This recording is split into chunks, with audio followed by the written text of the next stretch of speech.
দর্শক সরাসরি দেখানোর চেষ্টা করছি এই মুহূর্তে কিন্তু অবস্থান ইনকিলাব মঞ্চের হাইকোর্ট প্রাঙ্গণে কিন্তু তারা পুলিশের বাধার মুখে পড়েছে। পুলিশ তাদেরকে ব্যারিকেড দিয়ে আটকে দিয়েছে। আজকে কিন্তু ইনকিলাব মঞ্চ জুলাই এবং আগস্টে যেসব পুলিশ হত্যাকাণ্ড ঘটিয়েছিল সেই সব পুলিশের বিচারের দাবিতে কিন্তু আজকে পুলিশ হেডকোয়ার্টার ঘেরাও করার উদ্দেশ্যে রওনা দিয়েছিল ইনকিলাব মঞ্চ কিন্তু শাহবাগ এলাকা থেকে মিছিল নিয়ে তারা পুলিশ হেডকোয়ার্টার ঘেরাওয়ের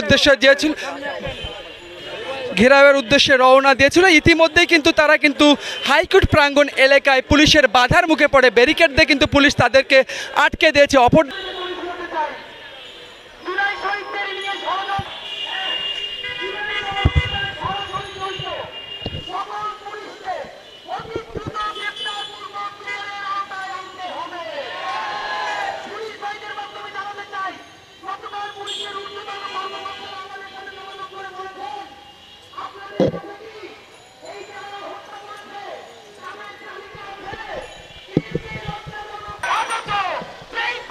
দর্শক সরাসরি দেখানোর চেষ্টা করছি হাইকোর্ট প্রাঙ্গণ এলাকা থেকে। এখানে কিন্তু ইনকিলাব মঞ্চ পুলিশ হেডকোয়ার্টার ঘেরাওয়ের উদ্দেশ্যে এসেছিল, কিন্তু তারা হাইকোর্ট প্রাঙ্গণ এলাকায় পুলিশের বাধার মুখে পড়ে এবং তাদেরকে ব্যারিকেড দিয়ে আটকে দেওয়া হয়েছে। দর্শক আপনাদেরকে সরাসরি দেখানোর চেষ্টা করছি।